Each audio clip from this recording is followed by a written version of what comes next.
Guys, I think somebody really needs to teach Creepy Santa how to be a better Santa, okay? Yesterday, I saw him breaking into my window, and today, I saw that he left my fridge open because he's trying to get to the water filter.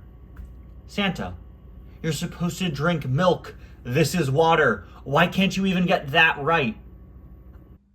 I'm really excited about today's review because the item we're reviewing today has a really odd story behind it. Mattel, like all toy companies, isn't perfect, and every once in a while they'll make a mistake on a car's diecast before going back and correcting it later on. Sometimes this is a running change, a diecast being fixed or updated while it's still on store shelves. Take, for example, the 2021 Speedy Comet and Parker Breakston 2-pack, which was fixed to be correct about halfway through the year. Or Dud Throttleman back in 2017, who later on started getting different variants that attempted to make his front a bit more of the accurate blue color. Other times, a car's diecast will simply be changed and updated when it gets re-released, sometimes completely changing molds to make it more accurate, like, for example, Terry Cargas, or other items like the Lightyear blimp, which got scaled up later on. But easily, in my opinion, one of the strangest cases of this is Roscoe, the curator of the Demolition Derby in Cars 3. When I first got this item, I thought it was a pretty great, accurate depiction of the character.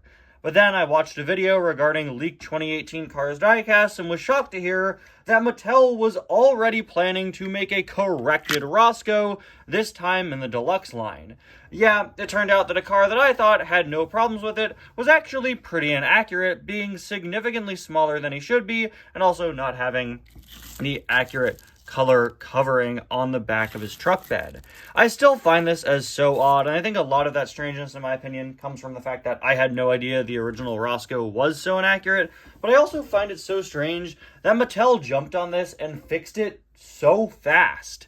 Like, usually it takes them a little while to get to errors when it comes to ones that have to completely call for a design overhaul for the character. In the case of Roscoe, these two weren't even released a year apart. This guy was released in late 2017. This guy was released in like mid to late 2018. It was probably a year at most between the releases of these guys. So this original Roscoe diecast became completely obsolete so quickly. And I think that's just so fascinating, and that's why I'm so excited to take a look at him today. Hello everybody, and welcome back to 25 Days of Suggestions 2024. Today is day 13 for 25 days, and we're going to be taking a look at the original 2017 Roscoe, a suggestion from GW Hyperactive. Thank you so much for the suggestion, as always. Now, before we take a look at old Roscoe here, we, of course, have to open up today in the Advent calendar. Now, let's see here. Yesterday, we got this track piece, of course, to go alongside the Flows building, so I would assume today we're getting our next piece, and with that complete, we should be able to, I think my laptop charger just fell out of my wall. That was a little awkward. I'm sorry, my laptop. You won't be charged until after the review now. Thanks, power outlet. Okay, after that very strange interruption, let's get back to what I was saying. I'd assume today we're going to get the other half of this. Yeah, here it is. We should be able to stack it on top of the first layer of the tree, of course. 13 days in, and we already have 2 of the 3 layers of the tree done. I really don't know how I feel about that. I know I said this the other day, but I feel like the Advent calendar is really poorly, balanced this year. We get 4 track pieces in a row, then a couple accessories, and now, we still have 11 days left in the calendar, and we already have 2 of the 3 layers done. I don't really know, guys. I just wish they spaced this stuff out better, quite frankly. So the way that this track piece works, exact same as yesterday's, you just kind of have to slip the Flows building in first, and then go like this, and then you're going to want to, hold on. Wait, can we just do the track pieces together first and then fit it in? Yeah, okay, yeah, there we go. That works just fine. And of course, you could stack this on top of the courthouse accessory that we already have and make your 2-layer Christmas tree. We'll do that at a later date. For now, I want to focus on the original Roscoe. Like I said, what makes this item so fascinating to me is how completely obsolete it was made so quickly. Now it looks like Roscoe was taking part in Thunder Hollow Take Your Kid to Work Day.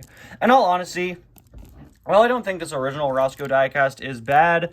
This one really is better in so many different ways beyond just being larger. I think it has a much better facial expression. It's more detailed and also has better paintwork in some places. For example, I think the rear view mirrors on Roscoe are a much better color than they are here, much shinier than the very dull gray we have on the original. This just looks a lot more in character. He's bigger, just like I said, better face, more detailed. Also, some better coloring. They even changed the white on his hat to be a bit more of an off-white. Just looks quite a bit more like the character. But we're not talking about this Roscoe today. We're talking about the little guy here, of course.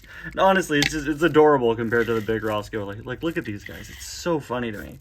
Roscoe has his Thunder Hollow Speedway hat. They're a pretty decent expression. I really don't mind it. I think this one is a bit more in character, but I do have a soft spot for this expression, and in some ways I kind of do like it a bit better than the other one. Moving on to the side, you can see he is covered up there. You've got his windows. That is not weathering detail. I think that's just dust on my Roscoe because, I mean, I barely ever take it off of where I store it. You've got some mud splash designs here, and honestly, they look pretty weak compared to the typical mud detailing you get on Cars diecasts.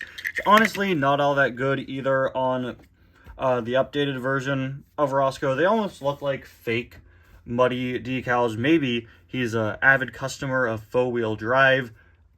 I don't know. I'm just saying it does look kind of off to me, honestly. But we do have that Thunder Hollow Speedway logo on the side, as well as Roscoe's name written on the side. I just think that's funny. Of course, it is quite a bit better in terms of scale on this version. Here, the writing is pretty big and in kind of an awkward place. Definitely another thing they fixed for the 2018 release. He's got these nice silver wheels here, but the 2018 version does a really nice job of making them look all rusty, which is a really, really nice touch. On the back, of course, we have one of the other biggest differences between the two Roscoes, that being the fact that this one has the truck bed covered with a white tarp, and this one has a tarp the same color as the rest of Roscoe, that same green color. Back window says Thunder Hollow Speedway once again. Looks like we got a few other miscellaneous stickers and the hilarious N-Charge license plate, which I think is pretty funny. Moving on to the other side, we also have this sticker with a little piston in it, a detail that is present on both of the Roscoes.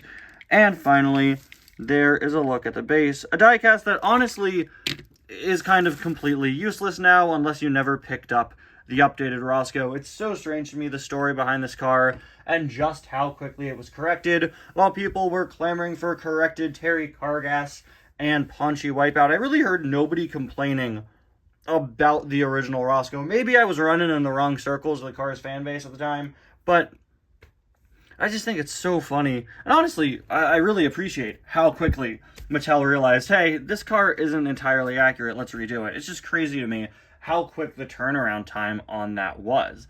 That only a few months after this Roscoe was out, we already knew that they were making a new fixed one the next year. Anyway, guys, thank you all so much for watching. Let me know which of these Roscoes is your favorite. They're both wrong. The correct answer is Tony Motorfelt. I'll see you guys next time. Bye now.